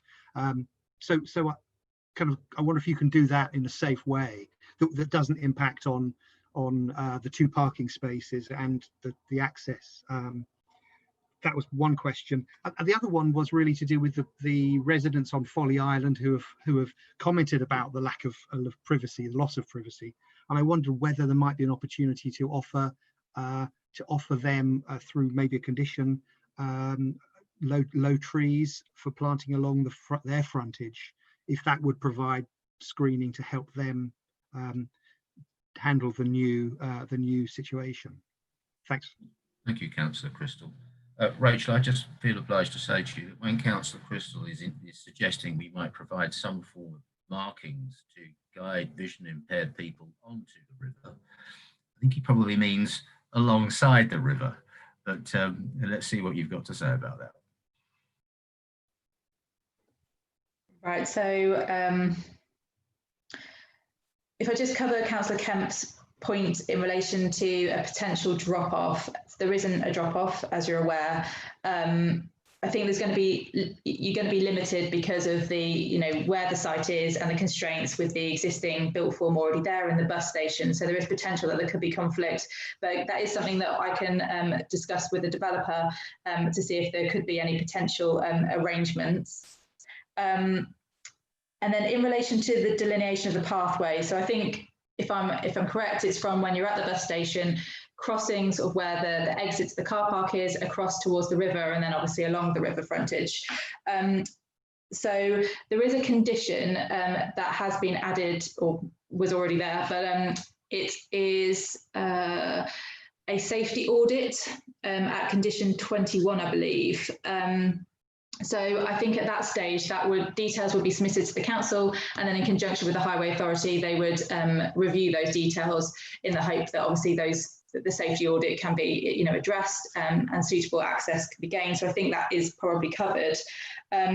in terms of along the river frontage, I think that's probably a consideration that we can incorporate into the landscape plans. Obviously, there's going to be the hard and soft landscaping scheme to be submitted. It's going to be a shared space, so there will be no curbs any longer. It will just be a shared, flat surface. It may be that railings or something needs to be incorporated. There aren't any at the moment, but that could be potentially looked at. So I think that could be covered off in the landscape details. And then in relation to the Folly Island residents, the potential for trees. So the indicative landscape plan that has been submitted does suggest that there will be some trees along the frontage of the application site. Anything on the opposite side that would fall outside of the application site. So we wouldn't be able to require, trees to be planted on the opposite side. Plus, I think there's probably limitations because of the width of the pathway along there. But certainly some soft landscaping could be installed along the river frontage in front of the development itself. Okay, thank you. All right, I think we've covered the ground in terms of questions. I'm thinking that Councillor Jones has got something further to say, in which case you must say it, Councillor Jones. Thanks very much, Chairman. Yeah, this application, I do question very much the viability assessment that's been produced. We're being asked to approve an application here that has got 0 Section 106 contributions whatsoever. It's got no affordable housing whatsoever. I was very disappointed also to hear the local member who considered that, in the previous application we had here, okay, it was 10%. Yes, it's a town centre location, so the affordable housing provision obviously can be reduced. But that previous application was 7 units. I think she said it was only 7 units, as if it doesn't matter. Well, if you speak to those on the waiting list, on the housing waiting list, it matters a great deal, I can tell you. So honestly, I really do believe we're looking here at 70 residential units here. Sorry, we're looking at 98 residential units here. The previous one was 70. We gave them 10%, which was 7 units. Surely this is not a lot to ask. 98 units, 10% would be 10 units. I really don't accept that it's not viable. I'm sorry, I really do not. We're crying out for this development at Birchley Green. It's been going on for years. It's an absolute eyesore as it is at the moment. We know that something's got to be done. I do worry that we're getting a little bit forced into accepting, it's this or nothing. And I really don't like being put in that position. And then we're talking about the bus terminus. Councillor Ruff is suggesting the county council should pay for improvements of the bus station. Well, this is part of this application. A bus station, a car park, 98 residential units, the retail units, everything. HEC shouldn't be asked to pay for improvements to the bus garage. It should be part of this application if it needs improvements. And they're in the application, actually. They are improving them, although cosmetically, I must admit. But I think it's a bit wrong to ask the chairman to consider it with his HCC hat on. Yeah, so I really am not comfortable with this, because I do feel very much that we're being forced into accepting something. I mean, as councillors, we've done a huge amount of work in getting affordable homes for our residents, 40% in our district plan. This has got absolutely nothing.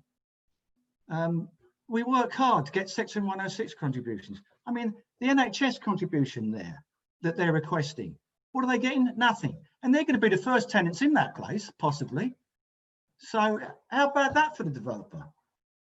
I'm sorry, I like the design of it. I think the wharf style frontage that they've got in the river I think it's really good. It's much better than what we had previously, and I'm confident that that will become a very nice area, much needed in Hertford. But it's honestly, it's a viability that I find it very difficult to accept. I was heartened to hear that there is a chance, and that once it's built, we could relook at that viability. Okay, you know, possibly. Is that really going to happen? I don't know. So thank you, Chairman, but I'm not confident with it. But at the moment, I think I would prefer more work to be done on the viability for Section 106 and especially affordable homes. That's much needed in our town. 98 units here. Thank you, Chairman. Sorry to go on a bit. That's all right. I think you've made your point. Now we've got one or two hands. Could you just hold your hands up so I don't miss anyone? I'm going to take them in this order, which is just the order I've seen you. So David Andrews, Carolyn Redfern, and then in a second round, Andrew Huggins and Ian Kemp. Thank you, Chairman. As usual, Jeff Jones talks a lot of sense. I can agree with most of it. What I can't agree with, or certainly what I can't agree with in the major part, is the viability. The fact that the previous applicant walked away, I think, gives us a very, very strong hint as to where we are on the viability issue. It is going to be, challenging. We have an applicant who is prepared to take this scheme forward. I think the fact that we're here after some years with a scheme that had been approved but could not at that time be delivered gives us all we need to know at this stage about viability. Thank you. Thank you, Rick. Thank you, Councillor Andrews. I think it was Ian Kemp now, yes? Oh, I'm sorry, I'm getting mixed up. Councillor Redfern, away you go. And must be unmemorable. No, I'd just like to fully back what Councillor Jones has said. Of course, you'd expect me to say that I was very disappointed about the lack of affordable housing, and I'm deeply disappointed about that. But I was really shocked, really, to find out there were no Section 106 agreements for anything other than, and I just think that who is going to pick up the tab for all those extra amenities that will be needed because of this development? And just like Councillor Jones, I feel that we're between a rock and a hard place here. We either accept this less than desirable development, or we get nothing. And so, you know, I feel bludgeoned into voting for something I don't really, to be honest, believe in. So I'll just have to leave it there. That's how I feel. Thank you. Since those comments were not too lengthy, I will move on now to Councillors Kemp and Huggins. I'm afraid I can't remember which of you I picked up first, so you can battle it out. But Councillor Kemp or Councillor Huggins? Should we say Councillor Kemp? No, Councillor Huggins has got there. I've gone there. Thank you, Chairman. Yes, I too feel that there's been some severe compromises with this scheme. The viability, the parking provision, the access for deliveries all concern me. One of my greatest concerns is the long-term future of the bus station. It is on private land, and there's nothing that we can do that can secure that forever. The owner would always have the opportunity to sell that on at a later date, and for the sustainable transport, the issues that we've been talking about tonight, the bus station and the cycling provision there, it's absolutely important that it stays, and I feel there's nothing we can do for that. So thank you, Chairman. Thank you. And lastly, Councillor Kemp.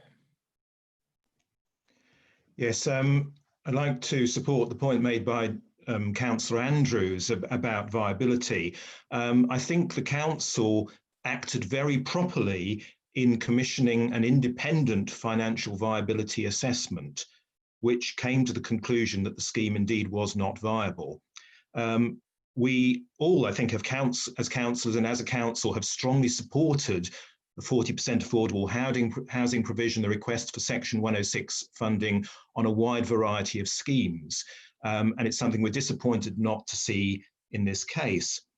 But this is not an average scheme. This is a mixed use scheme containing a great deal of retail and other things which do not give the same sort of returns, and in a very challenging retail environment we face at the moment. It's not, in that respect, the same as other schemes around the district which have been pure housing. And therefore, I'm reluctantly accepting that we can't have the affordable housing and we can't have the Section 106 grants. Again, I greatly welcome the fact that this will be reviewed later on. I'd also like to say that we are getting 98 new housing units here. And although none of them are affordable, nevertheless, they are of appropriate size, which helps to meet the district's housing need. And we want to try to provide as many new homes as we can for generation rent. And if we can take 98 people out of private rented accommodation, that frees it up for others and releases the pressure. So although it's not an ideal scheme compared to the world we would like to see, it seems to me that it is probably as good as can be achieved. Thank you, Councillor. I have Councillor Beckett. Thank you, Mr. Chair. I think given all of the discussions that we've had this evening, it's clear that it is a compromised development with pros and cons, and some of the cons are extremely big, but I think as a committee we owe it to the people of our county town to give them a town centre back, and I would like to propose that we accept the recommendations of the officers. Thank you very much, Councillor Beckett. Before I call for a seconder, I wonder if I might just express an understanding out loud and invite officers to correct me if I'm wrong. But for the benefit of those viewing from the public, the viability issue, as I understand it, is an issue that relates to all planning applications completely on a national basis. This is not an issue that's unique to East Herts Council.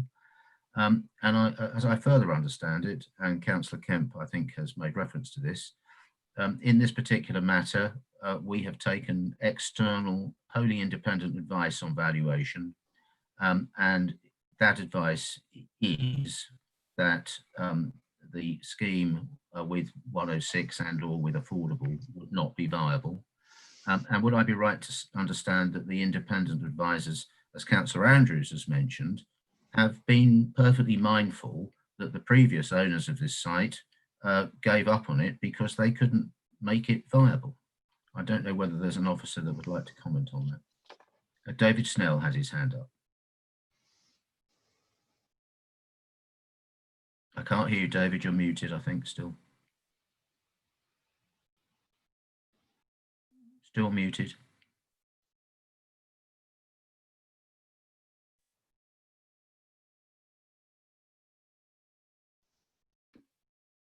I'm trying to unmute him, Chairman. There we go. Yep, got you. Sorry, Chairman, I've lost control of my computer for a second. I can advise members further if that would be helpful, Chairman. The viability is a science. It's not an easy subject. What I can assure members of is that the viability assessment by the applicant and the council's independent review of it is wholly robust.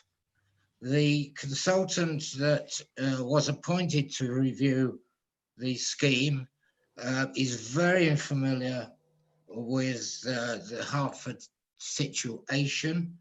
They are consultants, or a consultant in particular, well, a firm of consultants and a consultant in particular that have worked with us on numerous applications, including applications that have been before committee since 2014. They are the same consultants that reviewed the previous town centre application which I should probably add was also in the same difficult viability situation. The affordable housing contribution that was secured as the under the previous scheme wasn't actually required in viability terms. It was something that the applicant at the time offered, notwithstanding the viability of the scheme. So the scheme, the original scheme and this scheme, I can assure members that both viability reviews are wholly robust. They've been modelled extensively, and the conclusions are robust and frankly conclusive. I would remind members that district plan policy and indeed national plan policy provides that in cases of viability being a concern and a robust concern, then the requirements of otherwise requirements of policy in terms of affordable housing and other contributions do fall by the wayside, unless there are infrastructure difficulties that actually are a complete stop to the development unless rectified. So I think members need to bear that in mind in making their decision. Thank you, Chairman. Thank you very much, David. Could I just add one other thing, and for correction if I'm wrong, but I am right to have heard, I think, either the applicant or Rachel or both saying that there is scope for an intermediate viability review as the project progresses. David, is that, you have your hand up by way of a reply? Yes, I'm still unmuted, Chairman, so I might as well answer that question. Yes, the section 106 isn't finalised, but the applicant is agreeable. It's still being negotiated, but in general terms, it's called a clawback, which is the common word for it. So what happens is that after a period of time, there is a second viability review, which is assessed in the same way as the first one was. In all honesty, we all know that times are very difficult, and we don't know what the future holds in terms of the market and economics of retailing or any other services for that matter. But there is provision for a review. I'm not hopeful that that will be any different to the situation that it is now, but it is in place so that the matter can be reviewed. Thank you very much, David. Jeff, I've seen your hand, but I saw Councillor Ruffles first. Councillor Ruffles. Well, Chairman, a moment or two ago, I think you were looking for a seconder, and I'm prepared to do that if it would be helpful. I'm not sure where you've left any amendments to any conditions, though, and so there may be none, but you may want to tidy one or two of those up in a moment. But Chairman, can I just answer Councillor Jeff Jones' criticism? Because in this case, I think the owner has done what the owner should do, and I'm very glad they have. But in fact, the whole of the bus station isn't within the ownership of the applicant, and that's why the county council comes into play. Half of it really is on highway land and county council authority, but that's just another matter. There are things I don't like about the application, as I've said, and that shouldn't be part of the words of someone who's seconding an application. I personally don't really like the straight line route through to the river that other people seem to think is going to be a wonderful thing, leading us in a direct line to the river bank. I think it's going to be quite a narrow and high-sided route through, although there is a bulge halfway. I certainly don't like the impacts of Block A on the barge opposite. That hasn't been mentioned. Harford Club has, and of course the riverside element to it. And I certainly don't delight in the relatively small retail prospect. But there are other good things that we've mentioned this evening, particularly the health hub. And so many people have said in the town to me and to other Harford councillors, but I expect to other members of the committee as well, you must, for goodness sake, accept anything. Anything's better than the present. That is a very wrong approach to the whole business. And I think this evening the committee has looked very analytically and closely and critically at things and acknowledged the shortcomings. However,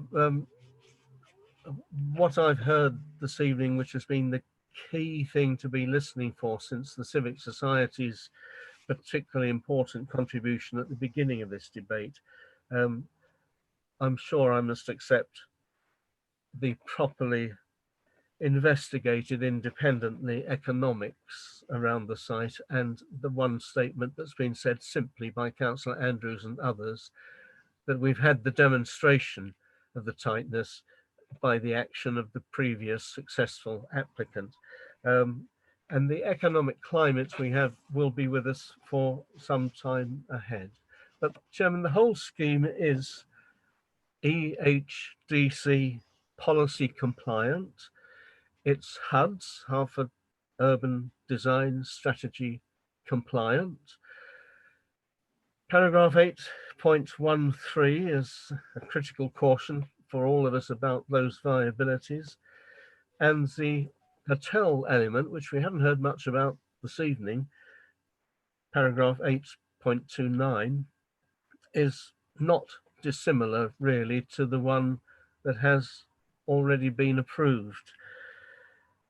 So, Chairman, what I'd just like to do as a sloppy extra before the hard details come in on conditions is to pay tribute to officers generally, and I want to pick out particularly the people who haven't contributed here tonight, the East Herts Conservation Team, because they achieved some important changes during the development of the application site, that process, and indeed they've gained a number of distinct benefits over the existing present day relationships between the historic built environment that surrounds the site and the centre. And I hope that the planning officers present this evening will convey, which I'm sure my fellow members would want to convey to them, because there has been a great deal of hard work in dialogue between professionals and the applicant to get us to the point now where I feel I can second the approval of the application. Thank you very much indeed, Councillor Ruffles, for that very balanced commentary. Just before you spoke, Sarah Saunders raised her hand. Just before I call upon you, Sarah, Councillor Ruffles has made the perfectly correct point, which is that there have been various points discussed this evening, and Rachel has acknowledged various of them, and broadly, for reasons that are perfectly understandable, said that they're all, in their various different ways, points that can be discussed with the developer. In effect, Councillor Ruffles is just asking if that is sufficient, whether we feel that the currently proposed conditions are sufficient, or whether, based on this discussion this evening, we feel that we want to tighten some of the conditions or indeed add certain conditions. Perhaps when you speak, you might want to comment on that, or if you don't, cross-refer to your planning colleague, Rachel. So, Sarah, if you'd like to speak now. Thank you, Chairman. Yes, I just wanted to follow on from what had been said, and particularly actually from what Councillor Ruffles has just said, just to remind members that officers don't take the position with viability lightly. If members look very clearly at policy HOU 3 on affordable housing, part 3 of that policy, officers have followed the steps in that policy. It comes back to the independent assessment and followed that, which obviously fits in line with national policy. And I think one important point to draw out from the plan actually is in the section 25, delivery and monitoring. And that's a sentence at paragraph 25.3.2, which talks about developer contributions and talks about a level of contributions will be sought which does not jeopardize the implementation of the district plan.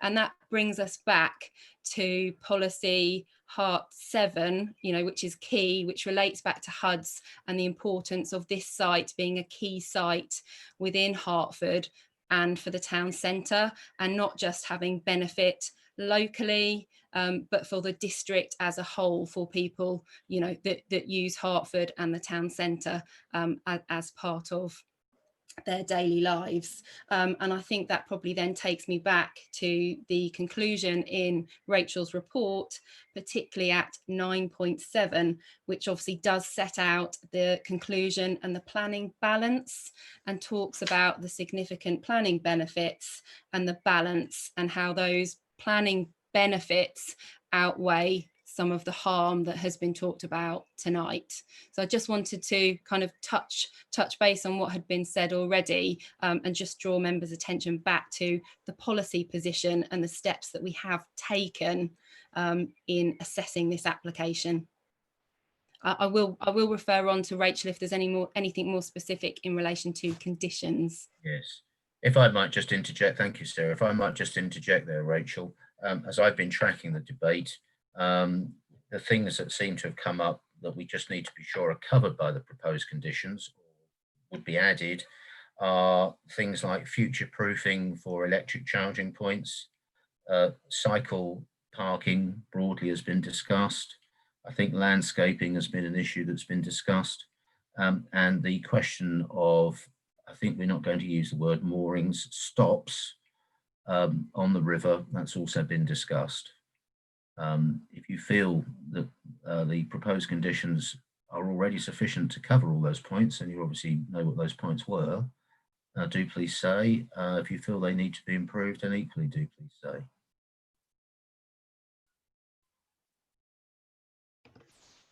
Yeah, so I think I just need to scroll through the conditions just to double check, but certainly condition 20, we can add something to that requires the future proofing. So they need to provide additional information regarding cables, so that electric charging points can be provided for in the future above the 10 that are already going to be installed.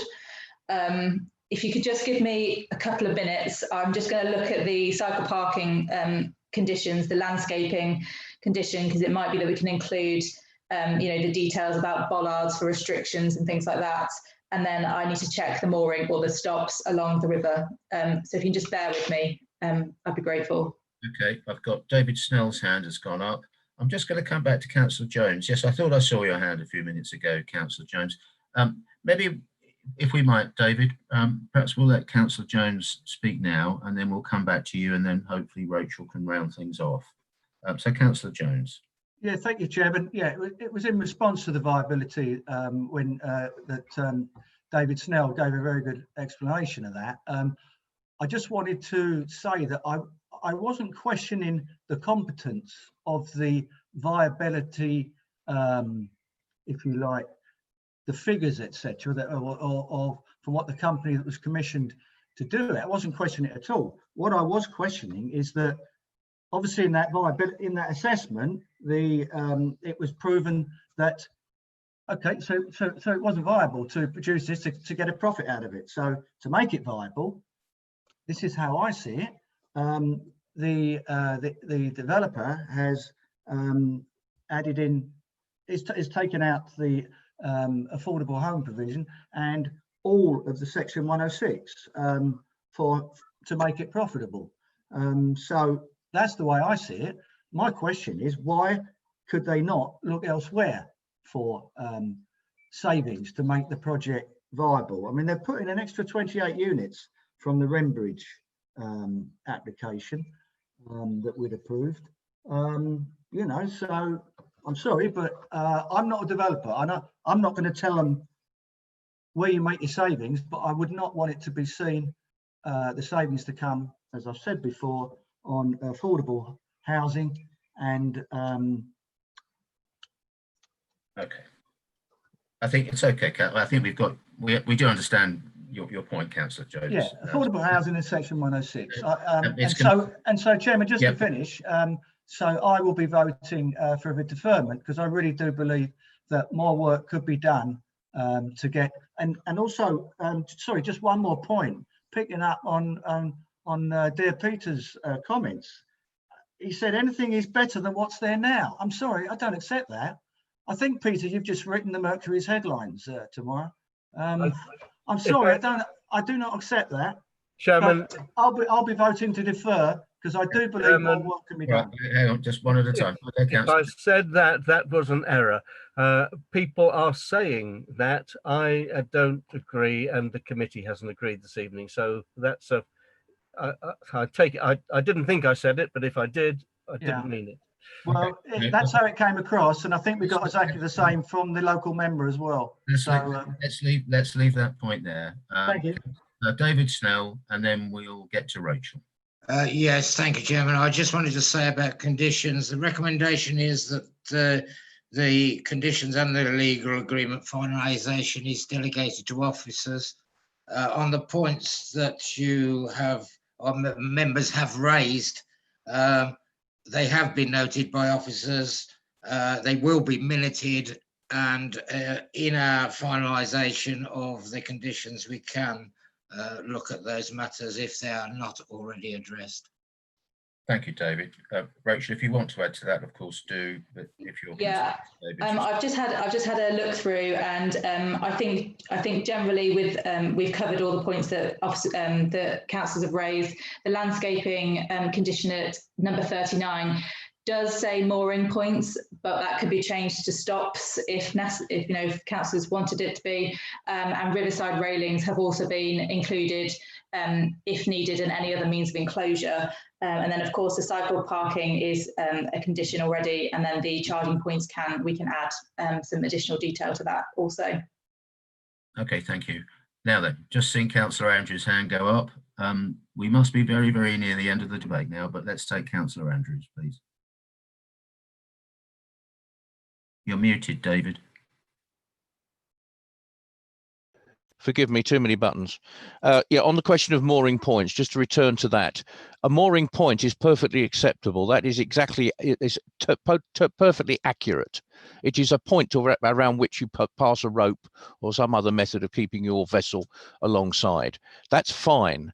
Moorings are a different thing altogether, especially in canal and river boat terminology. So a mooring point is a lump of metal sticking out of the concrete at the edge, which you pass some form of rope or other arrestor around. That's not a problem. So don't worry about mooring points. A mooring point is not a mooring. Okay, thank you.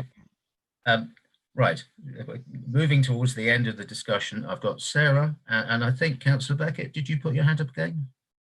No, you didn't. That's fine. Okay, so we'll take Sarah Saunders and then we'll move to conclusion. Yep, I did just want to pick up kind of one final point in relation to viability, and that's just to draw members back to Rachel's report at paragraph 8.105, which does set out the position in relation to viability and say, obviously, when compared to a benchmark, the scheme is in deficit.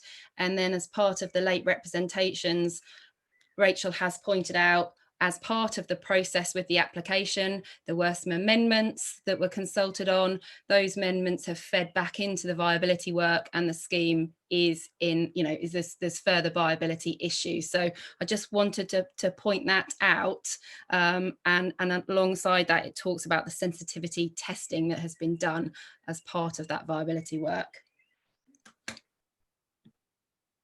Thank you. I saw Jeff Jones' hand all over his screen, but I think you're just adjusting your view, aren't you, Jeff? So we get to see you better. I don't think Jeff ever adjusts his view. Okay. We can't hear you, Jeff, anyway. You're muted, so.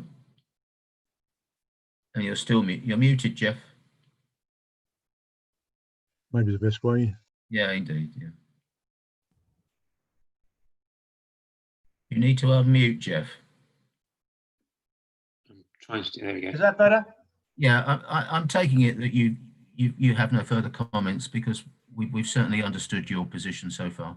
Yeah, I think, can you hear me now? Yes. Oh, yeah, sorry. Yeah, well, what's the procedure? I'd like to propose that we defer this application for further work to be done with the viability. Okay, so at the moment we have a proposer for the application and a seconder for the application. You've just proposed a deferral. I don't know whether there is a seconder for that proposition. Chairman. Peter? I'll let John answer.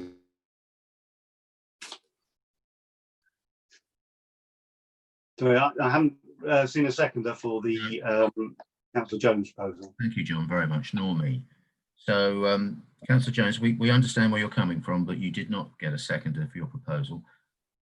So we have a single proposal, which is that the application before us be granted. Can I ask all those in favour to present their hands to the screen and keep them on the screen until we've been able to count, please? So all those in favour, show a hand. And I'm going to ask officers to count, please. Peter, can you see all of the hands? Yeah, I'm just counting now. I think it's 10. Just checking. 1, 2, 3, 4, 5, 6, 7, 8, 10. And of course, we can't see Rishi Fernando's hand. Rishi, could you tell us whether you're in favour or? I am in favour. That's 11. Thank you. Now we're 12 members altogether. Yes, of course. Okay. So that we have 11. Yes, understood. We have 11 votes in favour. Do we have any votes against? 1. 1 vote against. And I think that totals 12. So there are clearly no abstentions. So on that basis, members of the committee, we have voted in favour of application 319-2614 FUL, which is an application for a mixed-use redevelopment comprising partial demolition of existing buildings and replacement with 3,419 square metres of commercial floor space, use classes A1 to A4 D1. An 86-bed hotel, use class C1, 98 residential apartments, use class C3, alterations to an existing car park, new bus station facilities, and associated works and improvements at Birchley Green Shopping Centre, Hertford. Thank you all very much for a very good debate, indeed. I think that therefore means that we move on to item 5 on the agenda, which is urgent business. I am unaware that there is any urgent business, in which case I think that means we have completed the agenda. Yes. In which case I declare this meeting closed at 9:11, 11 minutes past 9. Thank you all very much. Well done, Chairman. Thank you. Thank you very much indeed, everybody. Thank you, Chairman. Thank you, Chair. Great job. Thank you, Chairman. Good night. Thank you. Thank you all. Thank you.